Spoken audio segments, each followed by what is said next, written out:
Hi po sa mga kaibigan natin dyan sa YouTube channel. Yan, muling nagbabalik Buhay Technician TV. Kamusta po kayo mga kaibigan? Guys, yung PS5 controller, kulay black, no? Bagong bago pa, yan. Yan ang madalas nasisira. Ang madalas naman nasisira dito, yung analog. Pag nag-ghost move, kailangan palitan. Tapos pag hindi napipindot yun sa buttons niya, yan, flex naman din ang sira. Yan, dito naman pag hindi na gumagana, paki-check lang po ng ribbon niya, baka nag-loose.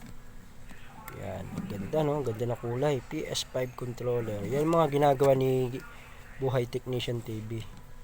Kadalasan nasisira talaga ito analog, bihira lang yung flex.